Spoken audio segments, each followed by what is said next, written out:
Good morning, everyone. Good morning, good morning, good morning. I am Lyndon Brathwaite, and thank you for Ruan and Kevin Garcia and the Sport TT team. I just want to make sure that everyone is hearing me clearly.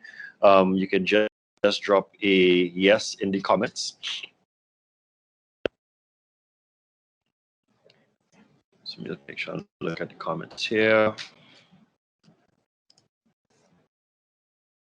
Right, so Richardson is saying yes, Paul is saying yes, Rebecca is saying yes. Excellent. So, as mentioned, my name is Lyndon Brathwaite, and my goal with you all today is to share,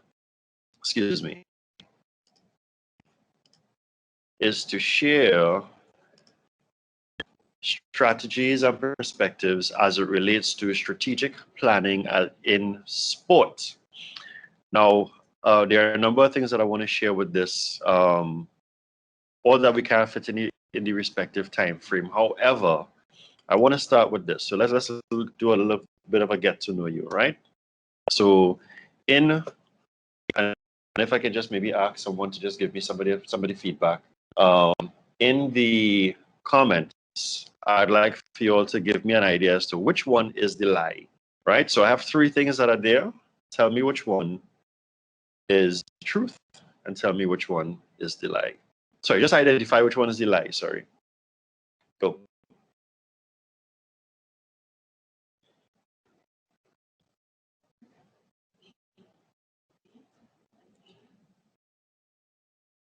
So Leroy is saying B, we have A, C. All right. I can maybe take this off.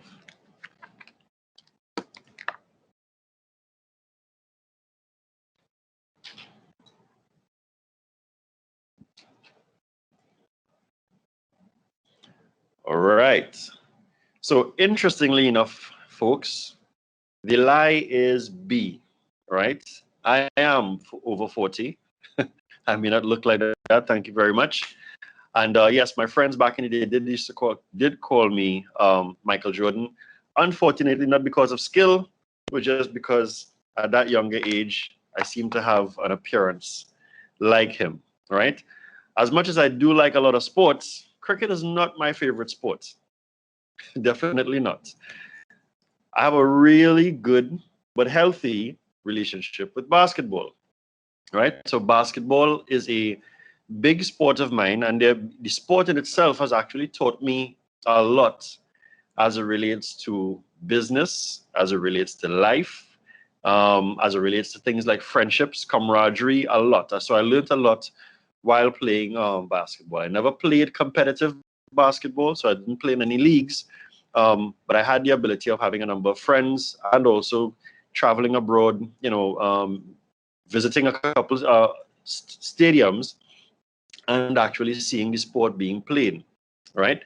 My background, I have over 17 years experience as it relates to corporate, working in the corporate world. So I worked with companies like Digicel, I worked with one automotive company. They are now closed down. The last company that I worked with was at Massey Technologies, and at different levels. So I started off as a really junior person, starting off in the bank as a teller, and I gradually grew and changed my career direction, towards where it is that you're seeing me here now in terms of consultancy, right? I've had the ability of working in 5 major industries, coming out of automotive, telecoms, ICT, and imaging and printing, and over 10 brands. So we're talking about brands such as Samsung, Sharp, Fortinet, you name it. So I've had the ability of working with those brands and organizations. So there's a lot that I've been able to learn within the time that as it relates. So when it comes to things like business and business development and planning and building success strategically, I've been able to apply that in a number of areas. But something that I said before, my learning of business didn't really start until started early from actually playing video games. Some of us may be familiar with who are gamers, may be familiar with playing things like basketball or NBA 2K.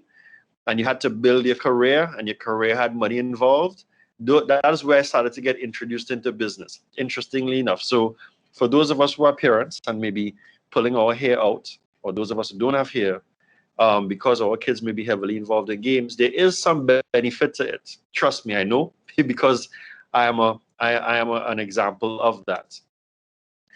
I eventually left Massey at the beginning of 2018, and I decided to start my own business with the name that's across my chest there. That's called OPAAT-SWY. No, OPAAT-SWY is not African. It's not Swahili. It's something is Trinidadian. It's my thing that I made up, called one person at a time, starting with yourself. And the reason why I decided to do that is because of the fact that I felt that there were a number of people that I can help, because people helped me to get to where I needed to be, and I needed to find a way to pay that forward. But I also enjoyed sales, and I enjoyed business, and I enjoyed SaaS, which is software as a service. So it's something I've decided to get involved for myself, but not just for Trinidad and Tobago, but really and truly for the Caribbean. Why? Because we have a gap in a number of areas. I mean, we could go on and on about where we believe some of our gaps are, but one of my main areas is really and truly, so one of the things that I do, apart from helping other corporate entities, that I also work with entrepreneurs who are looking at bringing their businesses forward. So I try to take all of the things that I would have learned at those larger organizations and really help entrepreneurs understand, or anyone who's trying to help develop a business or try to craft what they're doing into a business format. That is the area and the space that I'm now involved in, and it's going extremely well so far. As I say, I started off in 2018, March of 2018, so which means March 2021 is going to make it 3 years that I've been involved in the business. But I've been able to now touch a number of entrepreneurs, both here in Barbados, in Jamaica, 1 or 2 people abroad outside of the Caribbean region. But at the end of the day, my focus is here, right? My objective today is to give you guys a different perspective as to how we start putting our NGBs together in terms of really now building that up as a business, as it relates to things like sports. Because a lot of the time we look at sports, maybe initially we look at it as solely that physical activity that we are doing, but not always paying attention to the fact that there are so many other components that's involved in sport that if it is that we really look at how we want to structure it properly, we can get a bigger and better appreciation as to the scope of what we're involved in. And there are a number of things that I see, and I try to bring them up during the course of the presentations, that I'm not always happy with. And I know that you guys, being part of the respective NGBs, whether it's through tennis, netball, badminton, basketball, what have you, volleyball, you guys would have been experience some of the same things as well. So I'm going to make some assumptions, right? And that assumption is, I just want to make sure that everyone can see my screen. If you can just drop a yes in the comments there again. So we just want to make sure that we are running smoothly where that is concerned. Lovely. Pardon? Okay. Right. So my assumption is that some of the things that I'm going to show you here, some of you may already know. And I'm saying this because of the fact that when I do corporate training, I have people from time to time will say, yeah, but Lyndon, some of these people know these things already. Or I've had people say to me, but some of those things I'm familiar with. My follow-up question is, how have you been applying it to what is it that you're doing on a day-to-day basis? And that is always where the conversation takes a different turn, because the application of our learnings isn't always a full follow-through 100%. We may come out of programs like this, workshops like this, and we feel inspired. And honestly, I don't want to just inspire you guys, because inspiration is something that's cool, but it eventually dies off. My goal is really to give you all something that is as actionable as possible, and also give you a different appreciation as to how you want to look at your business, all right? Or at your respective NGB, or the things that you've already been doing that you think that you want to, maybe you're not getting the type of results or returns on, and what else could you do? What are some of the things that you need to really change, right? With that, I have some house rules, right? So there are no silly questions for those of you all who are taking notes and asking questions. I want you guys to be open-minded, because again, that I know these things already thing is not a very open-minded approach, because of the fact that we may know these things, but we may not be getting the level of success that we want. So the question will now be why. All right. Excuse me, have fun. I'm not sure if there's an opportunity for you guys to chat with each other in the back. So if you do see a colleague that you may want to chat with, feel free to do that. And of course, also use the chat where all the conversation as we go along to help share, because we may have someone in one NGB that may be struggling in an area that you just figured out how to do something. Because collaboration and sharing our knowledge as to how we are moving forward is important. All right, that is one thing that I learned as an entrepreneur starting my own business. I couldn't do a lot of these things for myself. And during the course of my career, throughout my entire career, I wasn't just blessed with all this knowledge. I didn't just wake up one morning and I had all of this knowledge. People fed me the information, but I had to apply it. So again, that's what I'm really speaking about, application, right? So if we're good to move forward based upon what is it that we just discussed, I have a story to give to you, but I want to ask you permission to move forward. Can we move forward? Yes or no? Drop your response in the chat. Right. So I want you to pay attention to this, and you'll give me your responses again in the chat. Quick question, Kevin. Are we opening it up for maybe one or two people to say anything or no?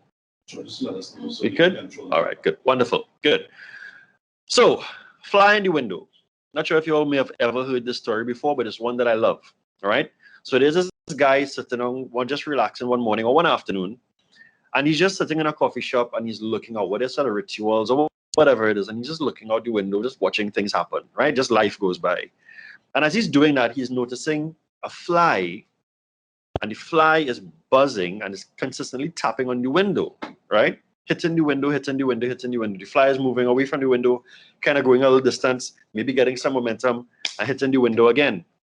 And he's looking at the fly and he's saying, wait a minute, this fly, this fly is not going to have the energy and the force, E equals MC squared kind of thing, to break through the window.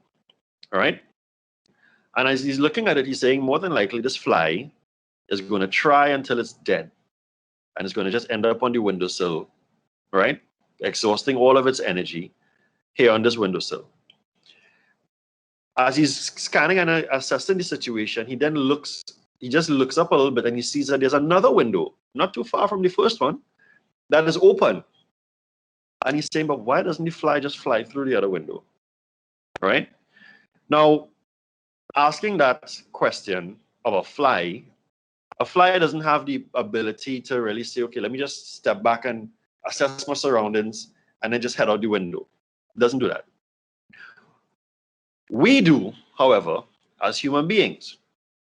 The thing is, sometimes we get caught up in a routine every year doing the same thing, and you all will be very familiar with this particular analogy, doing the same thing over and over, and yet expecting a different result. To be able to do that, we have to sometimes stop, take a hard stop at what we're doing, or maybe have someone else come in to us and give us that new perspective. And if that goes back to the previous slide that I have, that's what I'm here to do. Now, I want to ask you guys, and don't relate yourself to the fly. The reason why I'm saying that is because I had a funny situation where I said the same question and I asked the audience, can you relate to that story? And one person said, no, because I'm not a fly, right? So I'm going to ask you guys, can you relate in any particular way to that story? And if you can just maybe do a short thing in your text as to what is your takeaway coming from that? No audio just yet. Just what is your takeaway coming from that? Do you relate? Yes. And what is your takeaway as it relates to that story?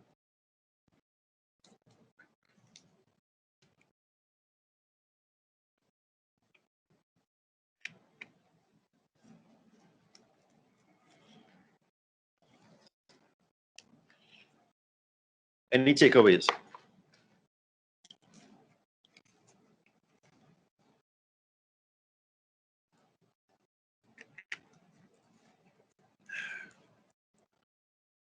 step back and take in the big picture. Who's this? Quinn Lorignard. And see other perspectives. All right, that's a good takeaway. Right, so today we're talking strategic planning in sport, and we will also be discussing the monitoring for success. Right, but with that, guys, I want to be able to share with you all. One's opinion varies according to perspective, right? With that, guys, I want to be able to share with you all an approach as to how can you now properly map everything that you're doing as it relates to sport to get the results that you're looking for. One of the things that came out of the media launch a couple of weeks ago, I can't remember the name of the gentleman. I forgot my little notes home, but the person indicated that we want to see the respective NGBs or our country as a whole start really treating sport as a business. That is something I personally have also looked at, even though I've never been in the competitive space or have to be part of anything on a national level. There are certain things that come up every year, every 4 years, every time there's a particular meet, whether it's funding or we don't have enough support and this and that and the third. But really and truly, I think one of our main areas is really how we try to approach it. So I have another question. Again, I'm a very engaging type of person, so expect some questions, right? Do we need to do a better job in our approach to the business of sport? Another answer, yes or no?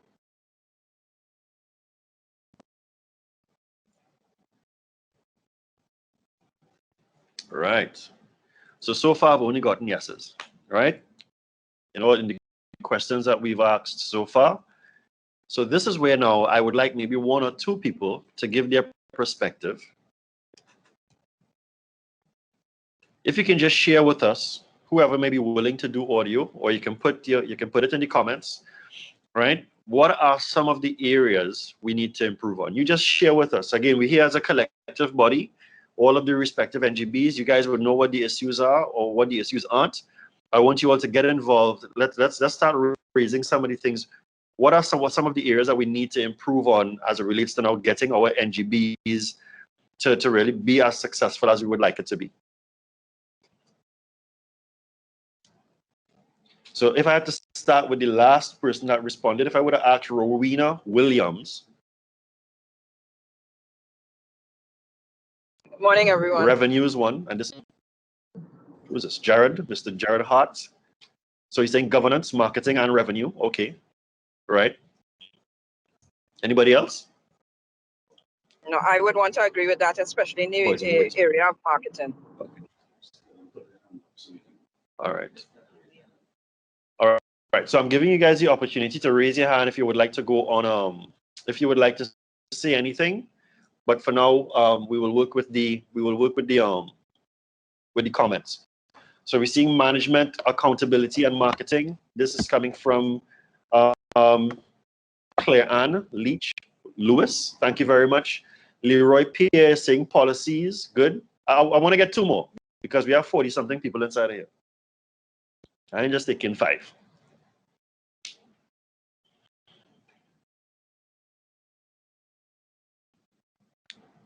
Government to share the vision, to share this vision. Okay, fine. This is Mr. Richard Piper.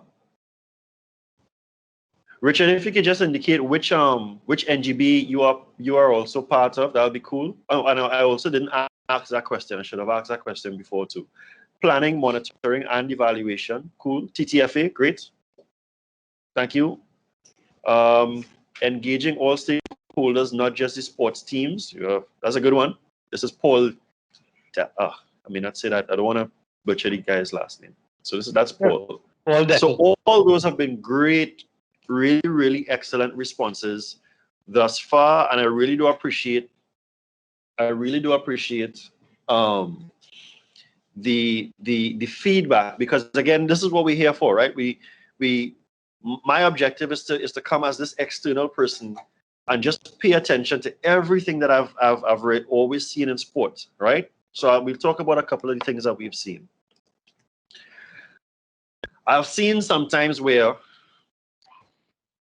there's a lot of emphasis on certain things, but it dies down quickly. There's another 100% follow through. I've also seen where we struggle to have our sports teams become as successful as we would really like them to be.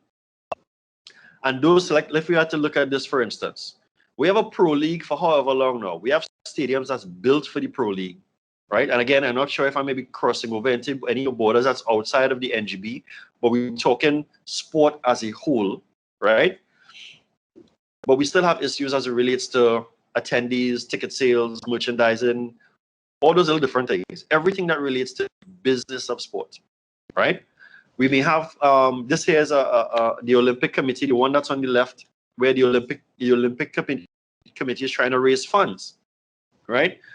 Towards maybe having the right amount of funding to get to the Olympics, because we know sometimes when there are major meets, there's always this last minute dash. And I'm using that word, in the case of sport, to get the funding to send our guys, or to get the gear, to get the tickets to send them abroad. I can't remember which Olympic that was, but I do remember that there was this last minute thing where we didn't have the funding and we needed to also back it out. At least that's what I remember, right? But we need to kind of move away from that, or we need to find a way to move away from that. And a lot of the times, excuse me, from where I look at things, I'm thinking that we have some gaps as it relates to, well, we don't have a shortage of talent. We know that for sure. But really and truly, as it relates a little bit as to how we approach certain things, right? And what that does sometimes, it kind of results in this scrambling, disorganized way, to get things done, right? And it's hard to get support like that when things seem so chaotic, because I always hear, whether it's through the radio and the papers, I would hear, well, we're not getting support from the private sector. But we also need to remember that the private sector, we don't want to look at sport as a charity, right? So the private sector isn't being charitable to sport. The private sector would want to invest in certain things that it's either going to give them a return in some way, form, or fashion, right? I mean, the teams winning a medal may not be a revenue generating thing, but it could boost their image. But we have to also figure out what is that value. Then you tend to get this poor public opinion. So the conversation, boy, well, we don't ever do anything good. I don't know if you all have heard that, but I kind of hear that sometimes.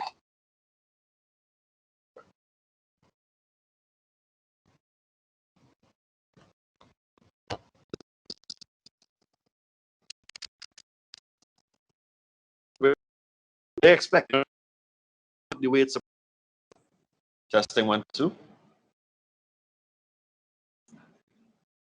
Are you guys hearing me? I just want to make sure. I think I may have lost connectivity with you all there just now. Is everyone hearing me? Yeah. All right. So they're saying yes, right? Thanks, Sam. Right. So we tend to sometimes get this poor public opinion of us, of the way that we go about doing things, and people start questioning, well, how come and why is it and stuff like that. And again, this is not because everyone in these NGBs, you all are doing a bad job. It could be, as I said, there are many variant factors that I may not be aware of, but also there are a few things that are also necessary to do as it relates to making sure that we position ourselves properly. And let's pay attention to the athletes, right? Because what happens after a while is that the athletes feel as though, not Trinidad way. Let me see if I can go elsewhere and see if I can do better elsewhere. So we have this attrition of our talent, and it's hard to sometimes get them back to represent us here locally, because it's up to them as to whether they want to come back or not, right? So there's a lot as it relates to the business or sport in general. And I really want to make sure that I'm connecting with you guys. So feel free to add your 2 cents within the chat there as well, because one of your colleagues may say other things that relates to that. Excuse me. And these 4 bullets are just 4 of many that we could think of, right?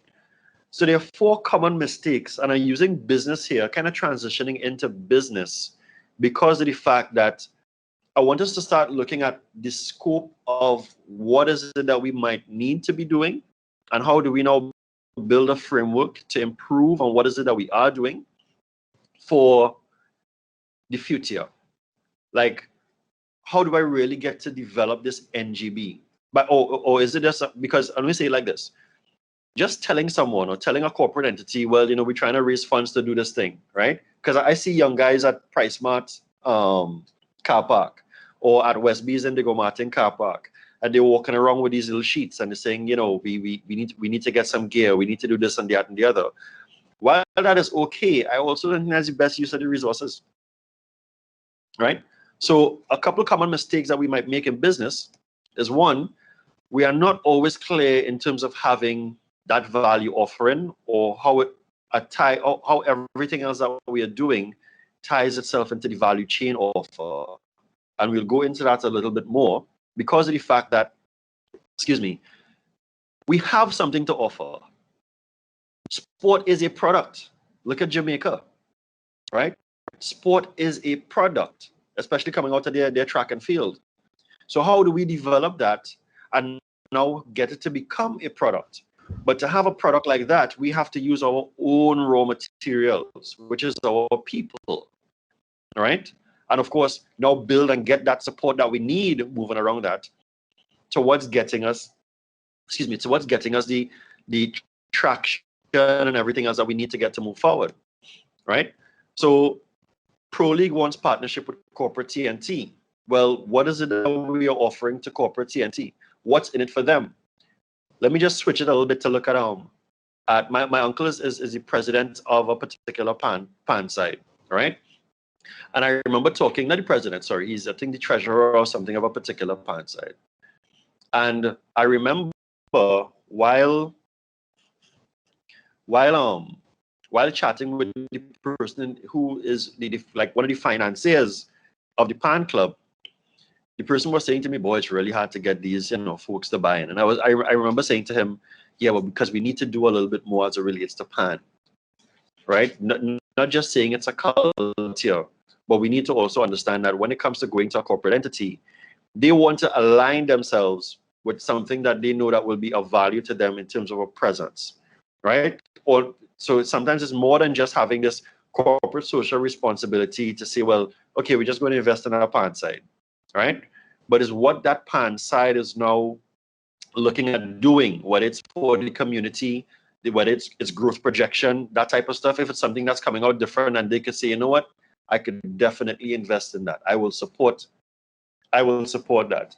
So we have Joseph Roberts, thank you, is saying an issue is self-inflict damage of our brand with negative publicity. Yes, that can deter our sponsors, and that's a very big one. Thank you, Joseph, for these things are saved as notes after. Perfect, right? Good. Right. So that is a very big one, Joseph, because we hurt our own brand, and it's how we say things about ourselves, our conversations. So we need to switch that up a little bit, right? But also understand that when we're doing certain things as it relates to coming into these going to a corporate entity, does it align with their goals? And we have to understand that too, right? So there are a couple of ways that we can go about doing that. And excuse me, I think which one did I touch on just now? That was one. The other one, sorry, is the inability to attract and retain top talent, right? So again, how are we attracting these athletes, right?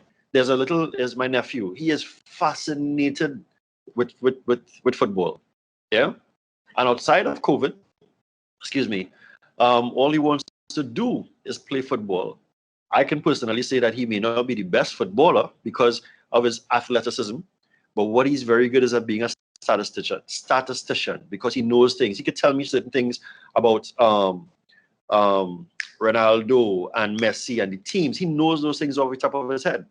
Are we only focusing on one type of talent, being the athletes? Because again, when I say retain top talent, I'm not just speaking of the athlete, but I'm also speaking of everyone that makes up the organization of sports. Unbalanced approach to the business arm of sports. And if you notice here, it's a little bit of a mix, right? As it relates to really now getting folks to pay attention to this is what we're supposed to be doing on a day-to-day basis, right? These are the activities that that's required for us to be at our best. This is how often we need to be showing up so that we can attract a number of areas. Excuse me, we're going to go a little bit into these segments just now, right? And there's a lot of focus on things like fundraising, which is what I would have shared with you from before. And I like to use that like this, right? We all know that we need insurance, right? And we make the decision to have insurance on our own, right? And the key to having that is the ability to not have to do a barbecue when something does happen, right? For those of us who can't afford. That is a certain level of sustainability that we want to maintain, because if it is how we are doing things like fundraising ever so often, then it's not always the most sustainable thing. And the reason why I chose this image here, guys, I think this is the Larry Gones Stadium I chose, is because if I had to go back again to our Pro League, and again, I do like football. I've been to a couple of the games, but at all of the games, sometimes I don't even know when the game's happening, to be honest with you. It's because of the fact that the work behind is not a build it and they will come thing. There is an engine that's behind the business of sports. And by having a lot of the infrastructure, we are not short on infrastructure. Where I'm presenting to you guys right now is a place that's built for sport, right? So we have the infrastructure. We now have to put the engine behind behind it to start now, quote unquote, filling the seats. Because in other major countries, sport has its own ecosystem. Sport is a big contributor to our country's GDP. We want to be able to do that as well, right? So again, we're getting into the business arm. So as it relates to, again, based upon your experiences and your NGBs, it's not going to be a very easy thing. It's not a cut and dry thing. So I'm not trying to paint that picture. But what I'm saying is that there's a framework that we have to work with, what's getting us to where we need to be, right? Again, if we look at some of these successful sports, they are not always tied into getting funding from anyone. They are their own revenue generating engine. And there was someone that mentioned revenue from before, right? And you're right, revenue is a big part of that particular business model, right? So, but again, if we don't have a framework to use, then we're not always going to be sure as to how do we go about putting that together. And that's kind of what I'm here to do today, to introduce you all to that framework. And I think the secondary component of this engagement is to then start showing you all, working with the NGBs to help them start mapping that framework out for that level of success that they need, all right? So, question, why a business model and not a business plan? Why are we even talking business as it relates to sport? Well, I just kind of explained it to a little bit, right? So many of us will be familiar with a business plan, right? Everybody will say, well, you went into business, you need to have a business plan. And yes, everyone should have a plan, but really and truly, the business model, the plan is really the documentation that we're using, right? So yes, it's a plan of execution, but the model is really the entire engine and mechanism as to how everything is going to work. Because yes, we can have a plan, but if we don't have the right systems in place, then everything falls apart. Your best working plan is not going to work if you don't have the right components. And if we don't realize that we're missing a screw, everything looks good until we hit the road. And then as soon as you start rolling down the road on the bicycle, all the pieces start falling off because of one little component. And it doesn't matter how small that component is, it sometimes plays a big role in our business. And that goes from things like maybe even having a presence, the type of presence that we are, or the type of information, or the type of the level of awareness that we are putting out there to let people know about, listen, this is what our NGB is doing today. This is the community that we're going into. This is what we're trying to achieve, which can evidently make what we have to sell, quote unquote, easier. So let's take a look at this. I already went through the business model being the center of the business, right? the NGBs, excuse me, how the NGBs is positioning within its value chain is important. So now just take a look at this. So what does a business model look like? And everybody might say, well, but I have no idea, Lyndon, as to what that looks like, right? And this is the framework, folks, as to what it looks like. And it's blank now, but at the end of the presentation, I'm going to give you guys an idea as to how we fill it, right? So let me just give you an idea as to what these things are. So these are the 9 components. Every organization, including this one, including the Ministry of Sport, the governments, the private entities, your own personal groups, doesn't matter. If you're involved in a group and that group needs to do certain things and that group needs to get support from different areas, or even if you're hosting a party, all of these things, these 9 components make up how you tend to take the time to structure and build, on having a successful business. And it goes from having things like customer segments, to understanding your value proposition, to understanding the relationships that you want to have with those customers, and then the channels, like what channels of distribution, how are you going to start building those relationships? Because sometimes you get the ability to build the relationships early.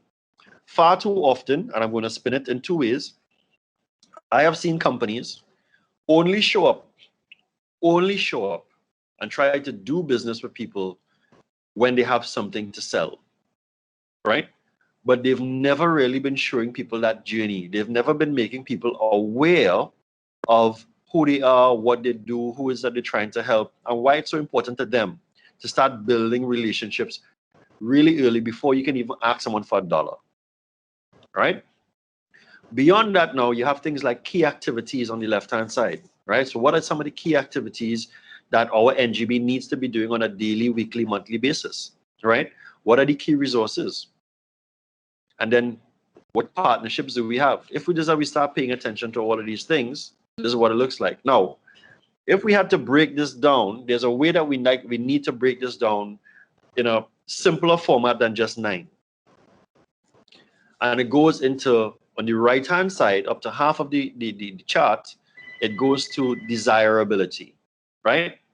How can we generate enough desire from fans, from potential athletes, to volunteers, whoever it is, that they just want to be part of this thing? And that goes in all areas of business, creating demand. Feasibility. So this is what we want to do, but what is the cost? How much is it going to cost us, right? And then by you understanding that, does it even make any sense? Is it viable? Or based upon the viability of it, how can we now make certain adjustments on the feasibility side to improve so that we can start pushing better on the desirability side? And you would notice, I'm just going to go back one here. If you look at the 2 last rows down to the bottom, your cost and revenue streams fall into your viability. But you must have an appreciation of these things as a structure, as a framework for your NGB. Again, your NGB is your own little organization, right? Having people with you, even if they're volunteering, is a cost. They're investing their time. But how is it that we are now executing so that they don't say, oh gosh, I go into this thing, it ain't really working out, I feel like we're back again. You know, because we lack sometimes organization. You need to do this. These are the things that we have to do. You're responsible for X. And there's a big thing that we have here in Trinidad. And I'm not trying to knock my country because I love it. But accountability, I don't know, like we're afraid to hold people accountable sometimes. It's easy to hold the government accountable. But when it comes to the smaller stuff, we sometimes back off, right? But everything, there needs to be some level of accountability. So I have Cohen Lorignard saying my audio is in and out. So I'm hoping that, thank you for that. Hopefully we thank you for that, Quinn. All right, so it's saying the audio is in and out. So I'll continue. All right. So what we're going to do, guys, is that we're going to break down the business model canvas into the 9 areas, and we're going to try to talk about it from a sport perspective, right? I'm going to align some business perspective with it as well, but I want you all to indicate as to whether or not this even makes sense from the sport perspective, or how do you guys see this translating into your NGB, right? So before I go on, based upon everything that I said there so far, are we cool? Do I have your permission to continue?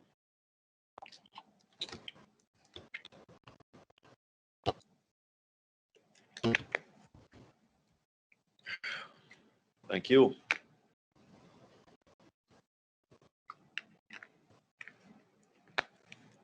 All right. Excuse me.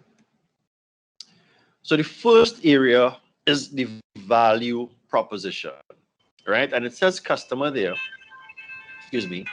But for the areas that you guys are dealing with, you have many different types of customers. Like your touch points are different. And I'll go into that just now when we're talking about your customers, your segments, in terms of the people that you need to reach out to really build a strong NGB, right? So your value prop actually is something that is where, what is the end benefit of anyone that's getting involved in this? You want people to volunteer and be part of the NGB? What's in it for them? There's always something in it for everybody. I may not be financial, but people want to be involved in something that's successful. And when things are not well organized and it's not successful, they don't want to be part of it no more. That goes from relationships into business, right? So the value that we offer transcends itself in terms of the people that we want to be part of the NGB, all the way to the corporate entities that we would like to reach out to. All right. Now, in business, there are actually five value proposition components, and that is productivity, profitability, image, experience, and convenience. All right. Again,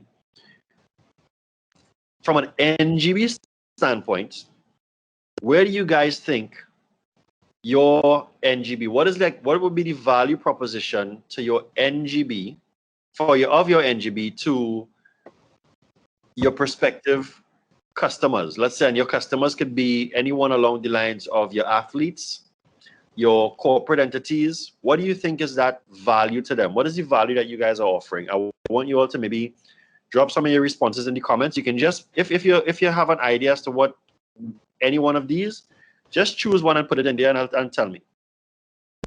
Do you think that by having the sponsors, you're improving your sponsor's image? Is your how is your sponsor going to get some sort of return coming from that thereafter? How are you now improving the productivity or the output of your athletes? What do you think is your offering to your respective segments?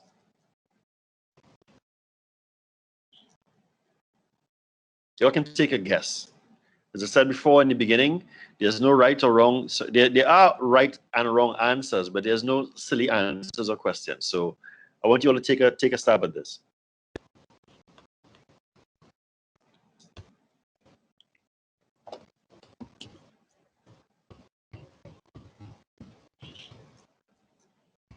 Giving you all a minute again before I move on.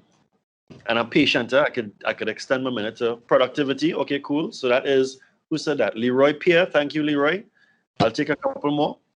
If Leroy can answer, I can get 5 more answers.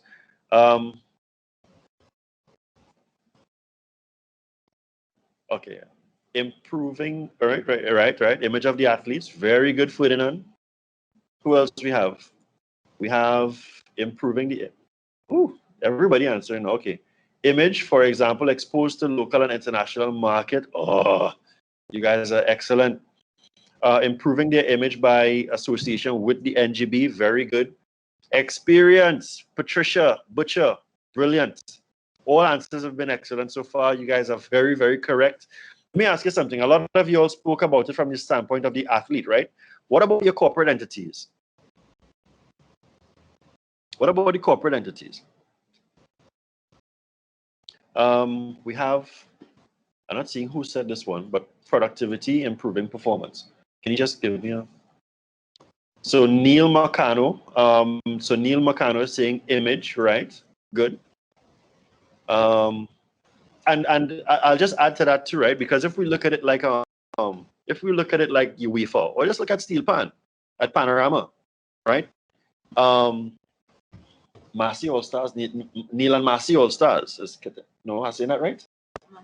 Marcy All Stars, right? So that's the organization that is aligning itself with so that's part of the brand now, right? So productivity crosses over all areas. So that's Leroy Peer indicating that. So again, Leroy, very good. Cool. So you guys are right.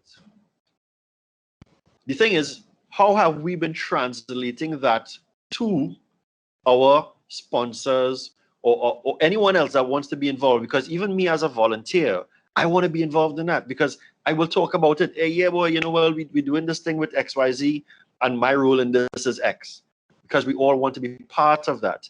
Because if my role is adding value to you and you are receiving the respective returns that's required, then that's good for me. I can now talk about those are the things that I do.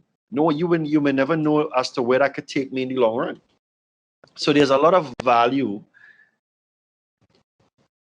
There's a lot of value. Sorry, I was trying to get Joseph, if you can just expand on that a little bit, and I'll try to come back to it after. Right, so Joseph Roberts, based upon your response, if you just expand on it a little bit, and I'll try to come back to it after. Right, so there's a lot of value in having an NGB, delving into sport, building out a network, offering something that's productive, as it was said earlier, for the athletes. So when the athlete is now being involved in training, we're getting them to be at their best, right? And then that looks good overall, because we're now getting someone to move forward, and that's good for us too, whether we are coaches, whether we are organizers, whatever it is, right? I need to exercise something else, right? So look at it like this. Mark Cuban bought the Dallas Mavericks some time ago. I can't remember the time, right? But to be honest, he bought the Mavericks when the Mavericks was at its worst.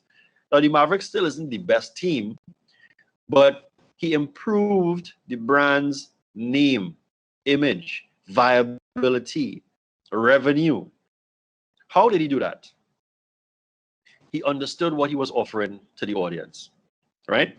And one of the things that there's a video that I normally look at on Inc. Incorporated, INC, and he always speaks about what he did, right? And he speaks about the fact that he and his team, sat down and they paid attention to what they were offering. And then they started to reach out. They started to reach out to fans that bought tickets previously. They started to reach out to organizations and entities, right? But one of the key things that he said, though, is that even though the price of a ticket was less than going to the movies, for him, he sold the experience. And he sold that experience in terms of filling the seats, right? From the standpoint of parents taking their kids out to watch a game. I did that. I can't remember the end of the score, but I do remember going with my dad to watch football a number of times. Where I grew up, I can't remember the guy's name, but I came out of Haddon Place Cookeries, and there was a Dwight something. I can't remember his name, but I think he was part of the national side, and he passed away, unfortunately, right? And then I also remember, I think it was it Russell Latapi? I remember going to the stadium and watching Intercol, and I think it was Latapi against some other team. I do not remember the schools.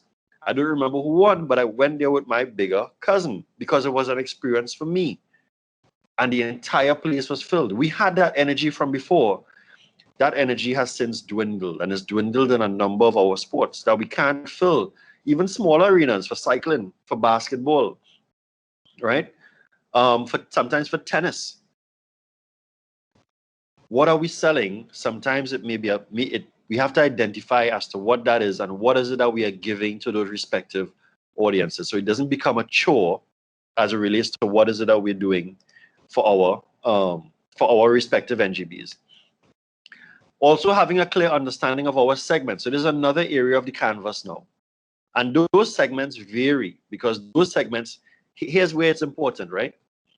Those segments are your athletes, your fans, your corporate entities who you want to be partners or sponsors with you, and also your staff.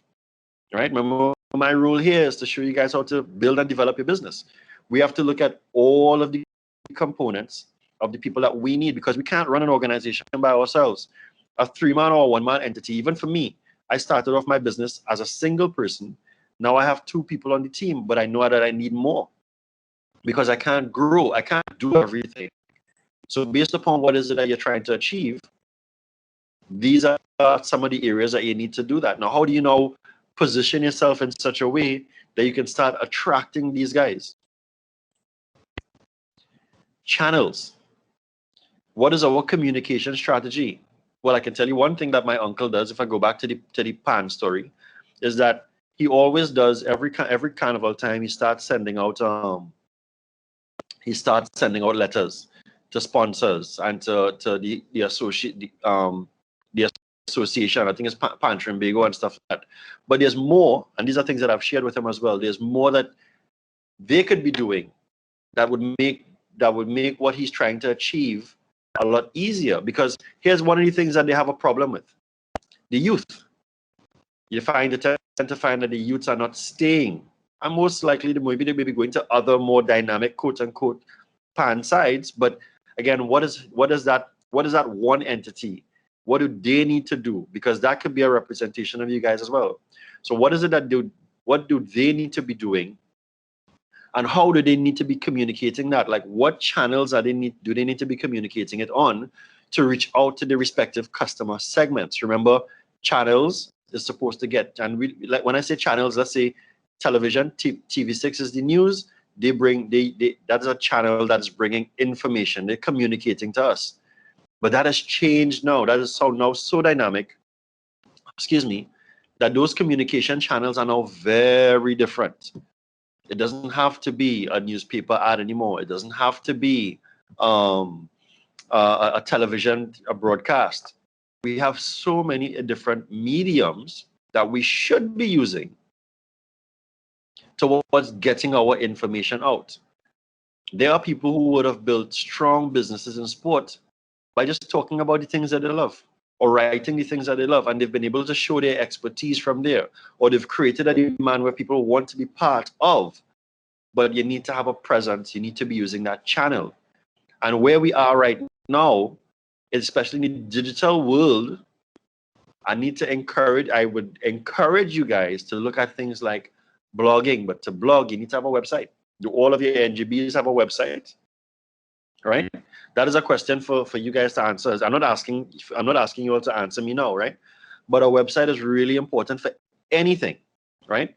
How are you using communication channels like email marketing to put stuff out there? Are we using podcasts, or could we be on YouTube?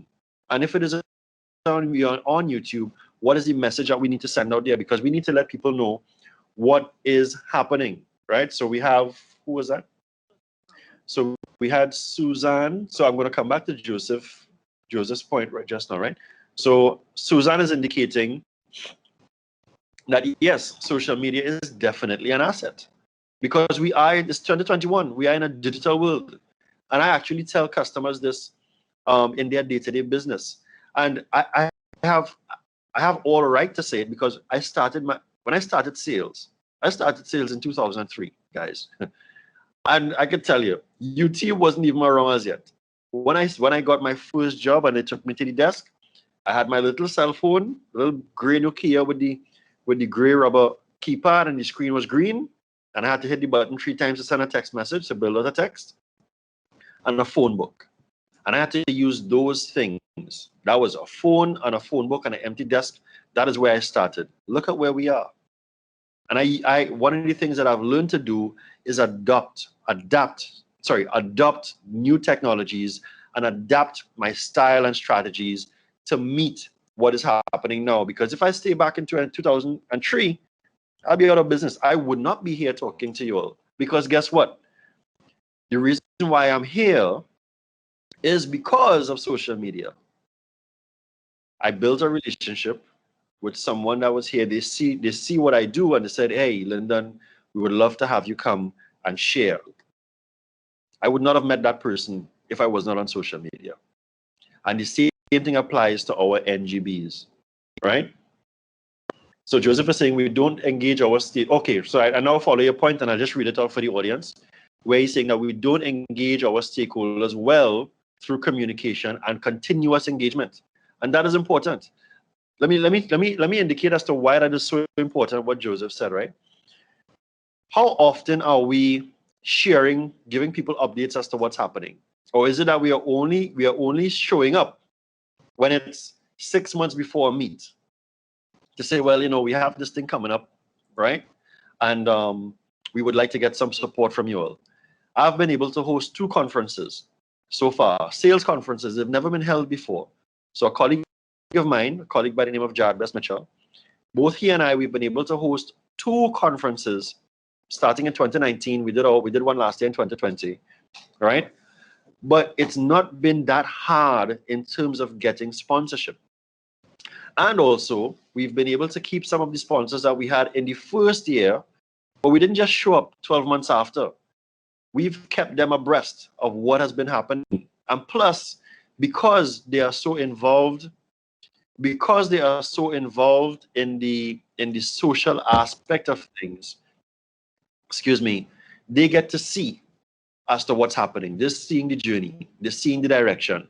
And once it still aligns with them, and it's still part of their goals and objectives for that year, it really wasn't that hard to ask for sponsorship. And also, right, and also attracting new sponsors. So let's read what Gregory Mitchell is saying here. Gregory Mitchell is saying social media can be your best friend as well as your worst enemy. So yes, you have to be mindful. It all comes down to your strategy as to how you use it. But we can't avoid it. It is part of how we live, and it's really and truly how we do business, right? Because by just sharing the little things that's happening, what is happening, guys, is in its own way, sometimes without you guys even knowing, is building a relationship. And again, if we look at it, I'm just going to go back a little bit, right? So we need to understand the channels that we want to use, and these are the representations of the channels. From the channels, based upon the message that we are giving out, all right? This is the relationship that we want to build, all right? If a child is not very good in football, like they may not be the best footballer, but they just love the sport, who is communicating to them as to what could they be, right? Well, who's letting them know as to what the future still holds for them if they may not be the best footballer or the best rugby person, right? There's so many different areas. Or is it that they're just going to step back and just go into the corporate world? Because a large percentage of that is how we're driven a lot by just corporate, right? But there's a lot that can happen as it relates to our sport. Remember, I was saying that in the major countries, sport is a big part of a country's GDP. So, right, and by using those by building those relationships, and this Gregory, is where the good and bad comes in, because you get the ability of doing things like building the awareness, letting people be a lot more interested in what you do. And again, I even see that in my day-to-day. Because sometimes I may go to a customer and the customer say, well, Lyndon, I didn't even know that you do that. And in my mind, I'm saying, oh, shoot. So you know what I have to do? After that, I have to let customers know that this is what I do. How do I do that? I have to find one of the mechanisms towards communicating it to them, right? Clear policies can help manage your social media components. So Gregory, Joseph may have just given an answer, because yes, you can put together social media policies as to how you communicate. Right? It happens in corporate again, and we want to now look at doing things from the standpoint of social. Right? Oh, sorry, not the standpoint of building your business as a business, right? So we want to look at our relationships and how we build those relationships. Here's the thing with that, right? And as I was giving you guys the example of sponsorship, when we were doing the conference, we were able to use some of the content and the things that we were sharing in the past. Like one of our biggest, I'm going to call a name here, right? one of our biggest sponsors last year, from the standpoint of a brand name, was TSTT. We did not have them from before, right? Now, apart from just going to them or sending them a letter, what we had in our arsenal is that we had the content, right, to add context to what we wanted to do. So we had additional volume. So the persons who were signing off to say, okay, well, we're going to support you by this much, or we're going to support you by maybe giving you certain things here.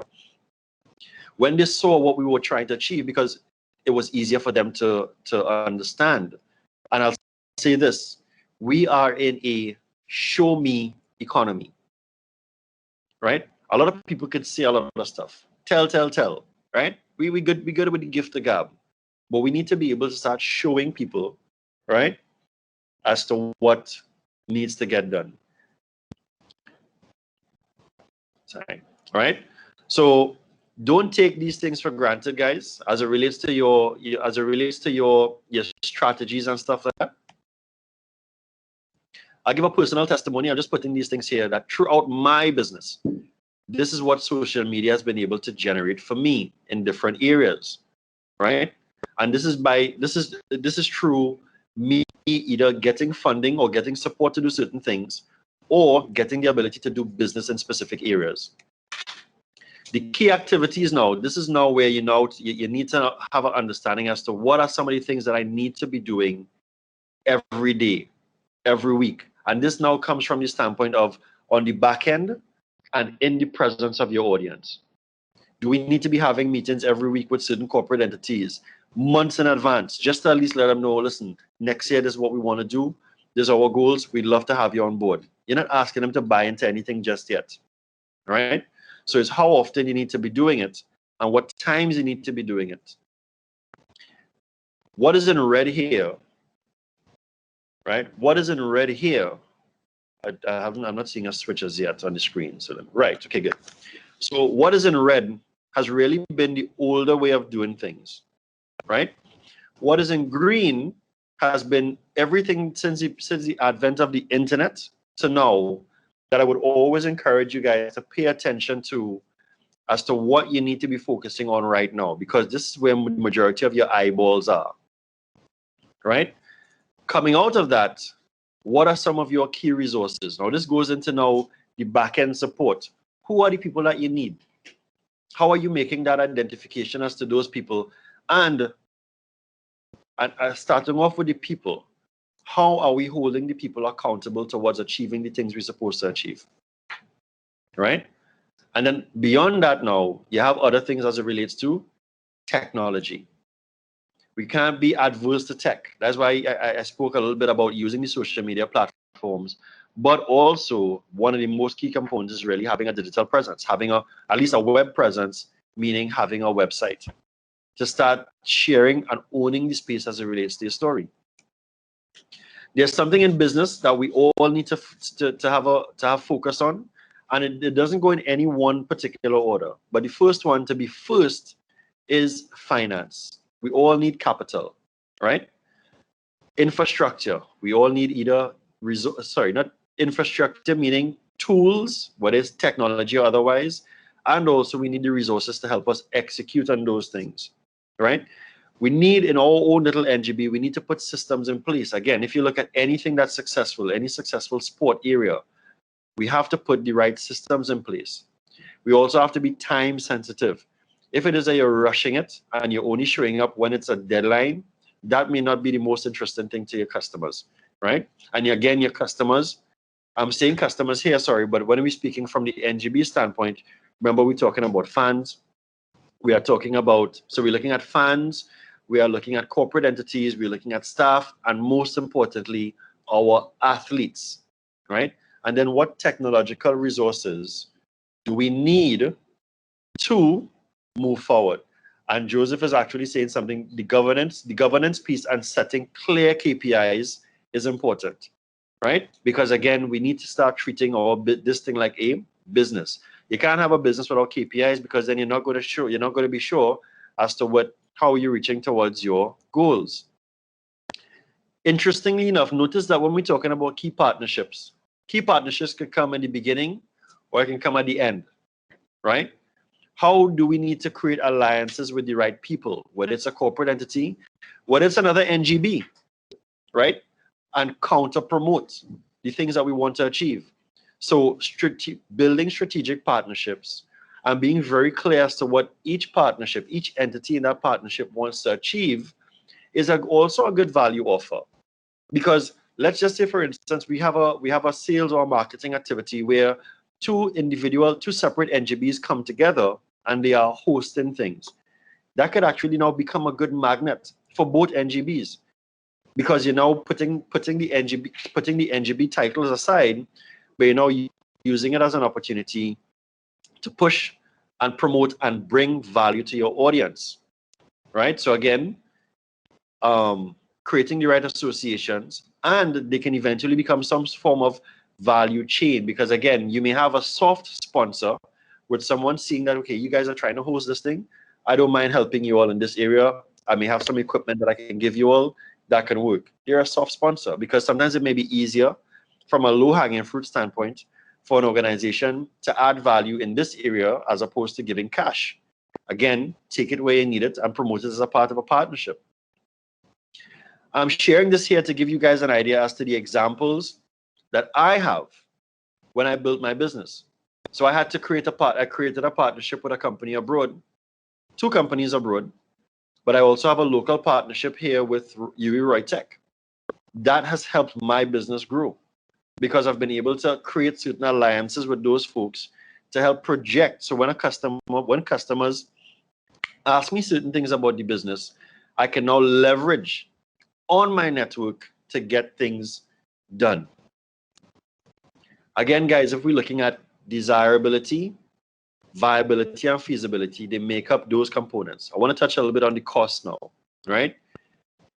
You can't really do things without understanding how much it's going to cost you, whether it's from the standpoint of time, but definitely from the standpoint of money. And those things that we spoke about when it comes to key resources and your partnerships and your activities, because those things are cost-sensitive things. So we need to be able to do the right feasibility studies for our business. And whoever is in charge of the NGBs, I want you all to start twisting the mind to say, no, I need to get back into that business mindset for my NGB, because it's happening outside. It may not be happening in your respective NGB at present, right? So this would also help you now properly price or project as to what is it that you want to ask your respective sponsors for, or the funds that you want to raise, or after you've now raised the funds, how is it, let's say for instance, now you want to do hosting things like charging the right pricing for your tickets, right? Merchandising. It will give you so many different ideas as to, because your marketing strategy is not just social media. How do you know, because you've not done a good job in terms of building that awareness and desire that people want to now come to this thing or be part of it, you can now start capitalizing on ticket sales, merchandising, and anything else that falls into the business of sport. From there, this is where your revenue gen comes from. Now notice revenue comes last. We didn't just charge a price and say, well, we see how things work out. By having all of those different components built in, we then get to have a good appreciation as to our revenue. So an accountant really and truly should be part of your value chain mechanism, because they need to be part of your NGB, right? Because they will now help you say, this is the real cost of everything, so this is what we're supposed to be charging. Or we need to drop the cost in this area, which means that we may have to cut back on a few activities or cut back on some resources, but we can't save ourselves a prosperity. And that is something that, excuse me, that is something that I learned from a CEO, because there was one business unit head who wanted to cut back on all expenses, but then he was saying, well, if you're not marketing, how you intend to generate any sort of interest and leads, you know? So you have to have some sort of activity to generate and build on your awareness and have that level of presence out there. Again, if we're going into the feasibility and sorry, I'm repeating this again because I want to be a little bit repetitious. Desirability, feasibility, and viability. And this here, guys, is what the entire canvas looks like. So when we do an exercise, when I do an exercise with an organization, or I do an exercise with an entrepreneur, we go through every single step, all 9 of them.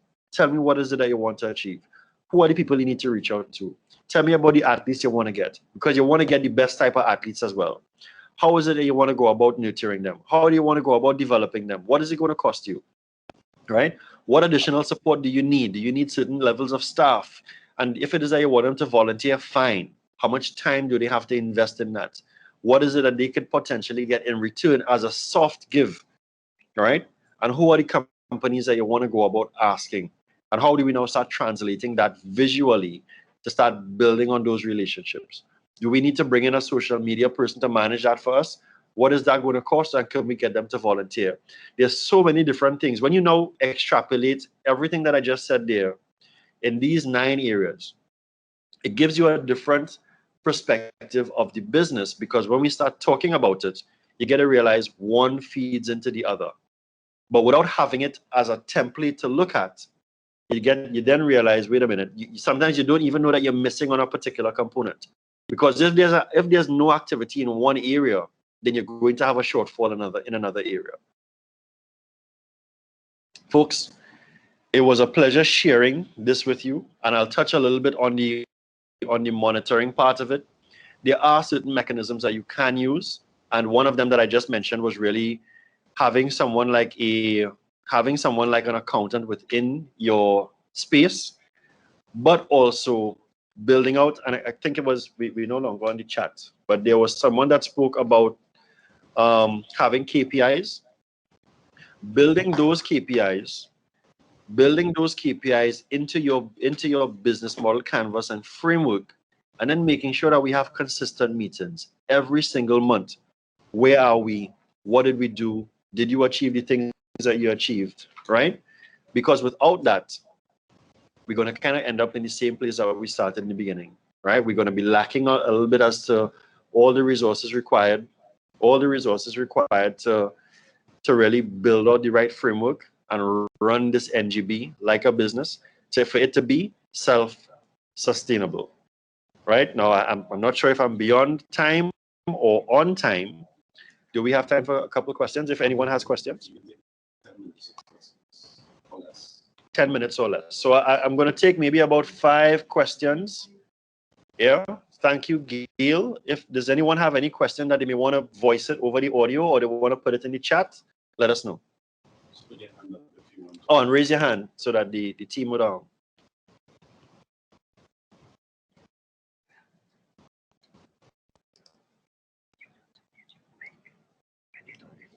okay.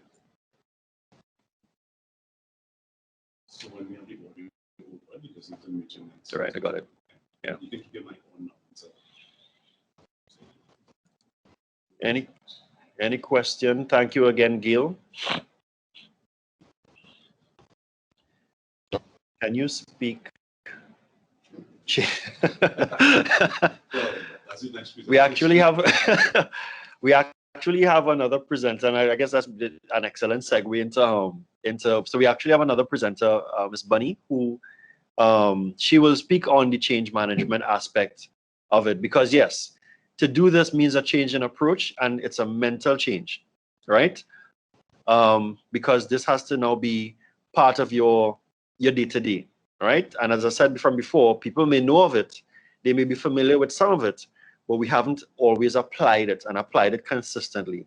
And as to how long that change process starts, how long the change process will take, is where the entire team and the scope of what you're trying to achieve will be important.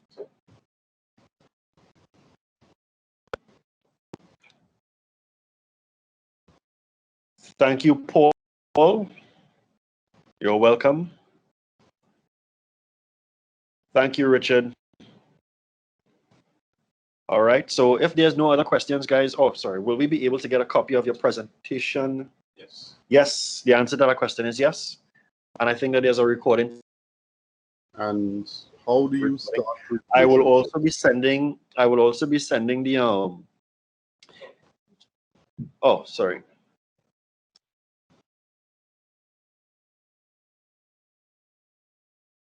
Hello.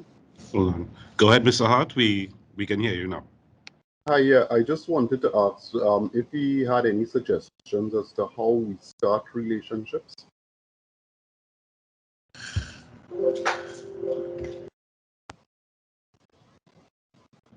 Hi, Mr. Hart, could you turn your mic on? We're not hearing you. Okay, my mic is on.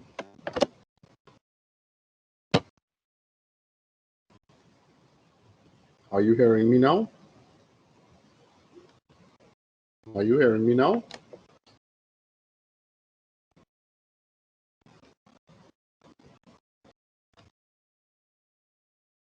Okay. Are you hearing me now?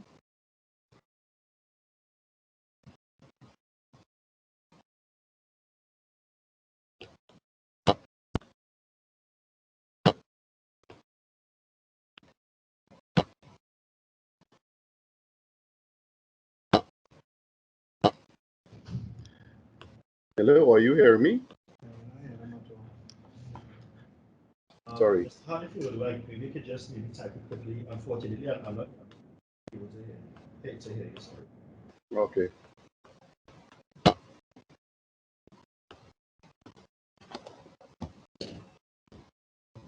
I've seen this. I've seen you can hear me. Okay, I'm hearing you now. Okay.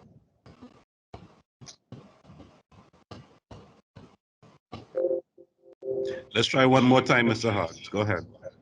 Yeah, I was just wondering if you had any idea how we start these relationships. I mean, how do we lead people towards the social media and so forth? You have to. Right. You will have to. The first part of it is just by starting to have a presence. What I saw happen for myself initially was that by just having a presence and just gradually sharing what we're doing, but also maybe having one or two segments where, let's say, for instance, every Friday or every Sunday afternoon, there's a particular topic that you want to bring to the audience and start updating people about. That's really and truly where it starts. That's what I have seen happen for a number of different smaller entities, entrepreneurs, because it started off with the sharing, and then of course the relationship started to build. People started to follow eventually, because if you look at, like, Facebook is the easiest answer to that, right? People just post whatever on Facebook, but there is a presence, so people would see, they may like, and then they move on. Instagram right now, to me, is one of the better platforms, right? Because you get to do a number of things on Instagram. You have the whole Instagram TV thing that you can pre-record, and then you can actually upload. You can go live on Instagram as well, you know, or you can feature. You can feature your athletes, or you can feature certain people in the NGB. It's a strong component, and building that strategy just sometimes starts by starting. So showing up is one of the first areas that's important. Okay, thank you.